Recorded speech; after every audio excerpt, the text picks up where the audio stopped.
Sementara itu pemirsa, program unggulan pemerintah Kabupaten Tabanan, Bupati Ngantor di Desa atau dikenal dengan Bungan Desa, kembali menyapa masyarakat. Kali ini Bupati Tabanan Ikomang Gede Sanjaya bersama Ketua TP PKK Kabupaten Tabanan, Nyonya Rai Wahyuni Sanjaya, berkantor di Desa Wanesari, Kecamatan Tabanan kemarin, dalam gelaran Bungan Desa ke-59 yang diwarnai pelayanan langsung, bantuan dan aksi sosial, serta penguatan potensi desa. Rangkaian Bungan Desa kali ini diwarnai dengan penggak PKK atau warung pangan yang dikelola oleh kelompok PKK guna pemberdayaan kesejahteraan keluarga, khususnya di Desa Wanesari.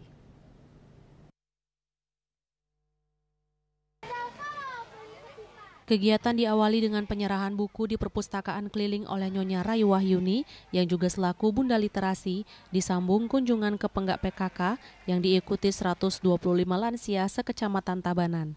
Saat itu turut hadir anggota DPRD Tabanan, para asisten dan kepala perangkat daerah, serta masyarakat desa yang terdiri dari petani, lansia, dan anak-anak. Kunjungan ini menjadi simbol nyata sinergi antara pemerintah kabupaten dengan desa. Sebagai Bunda PAUD Kabupaten Tabanan, Nyonya Rai Wahyuni juga menyerahkan pemberian makanan tambahan atau PMT kepada anak-anak PAUD Desa Wanesari secara simbolis sebagai dukungan terhadap tumbuh kembang anak. Bantuan gizi juga diberikan kepada keluarga dengan anak stunting. Kemudian Bupati Sanjaya bersama Bunda Rai menuju kantor Desa Wanesari diawali dengan penanaman pohon tabebuya di halaman depan kantor. Rombongan juga mengunjungi kelompok budidaya Pondok Wanakelo untuk panen madu kele-kele, kemudian memberikan arahan kepada calon pengantin dalam program Semara Ratih. Sebelum memberikan arahan, Bupati menyerahkan bantuan senso dan alat pemotong rumput kepada petugas lapangan Dinas Lingkungan Hidup guna mendukung kebersihan dan keindahan desa. Warga diajak untuk berperan aktif menjaga kebersihan lingkungan. Bupati Sanjaya menyampaikan kesannya saat berkantor di Desa Wanesari dalam rangka kegiatan Bungan Desa ke-59. Ia menegaskan potensi yang dimiliki desa ini harus terus dikembangkan dan dikelola secara berkelanjutan.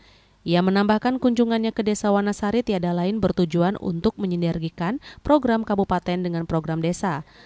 Beberapa layanan yang dibawa antara lain pembuatan KTP gratis, izin usaha gratis, kemudahan pembayaran PBB, dan kerjasama lintas sektor seperti Samsat, OJK, dan BPD. Jadi kesan pesan saya sebagai Bupati tatkala berkantor di desa sangat luar biasa, khususnya di Desa Wanesari ini yang ada 5 banjar adat, di mana tadi banyak program yang Bapak Kepala Desa ternyata juga banyak punya program unggulan. Salah satu adalah Wano Kle-Kle. Di sini ada kelompok Kle-Kle madu yang memang memiliki daya jual yang sangat bagus, manfaatnya sangat bagus, dan kita tadi rame-rame untuk manennya. Nyonya Rai Wahyuni Sanjaya menambahkan bahwa PKK akan terus hadir membantu masyarakat bersinergi dengan pemerintah. Kegiatan ini menjadi wujud kepedulian terhadap penyandang disabilitas mental dengan tujuan menciptakan ruang tinggal yang lebih layak, sehat, dan mendukung proses pemulihan. Langkah ini diharapkan dapat memberikan semangat baru bagi penerima manfaat agar memberi kualitas hidup yang lebih baik. Bedah kamar kali ini diberikan kepada Ima Dewa Dayana, 51 tahun warga Banjar Cenggolo yang merupakan penyandang ODGJ. Kehadiran rombongan tidak hanya membawa bantuan fisik, tetapi juga dukungan moral bagi keluarga penerima manfaat. Bunda Rai menegaskan selain di Wanesari dan Sudimare, pihaknya bekerjasama dengan YKI se-Kabupaten Tabanan dan sektor lainnya melaksanakan aksi menyapa dan berbagi di Kecamatan Kediri. Nyonya Budiase Dirga selaku Sekretaris 1 TP PKK Kabupaten Tabanan menyerahkan bantuan PMT dan sembako bagi ibu hamil, lansia, balita gizi kurang, disabilitas, kader PKK kurang mampu, penyandang kanker kerjasama dengan YKI Cabang Tabanan di kantor Camat Kediri, Tabanan. Prokopim Tabanan melaporkan.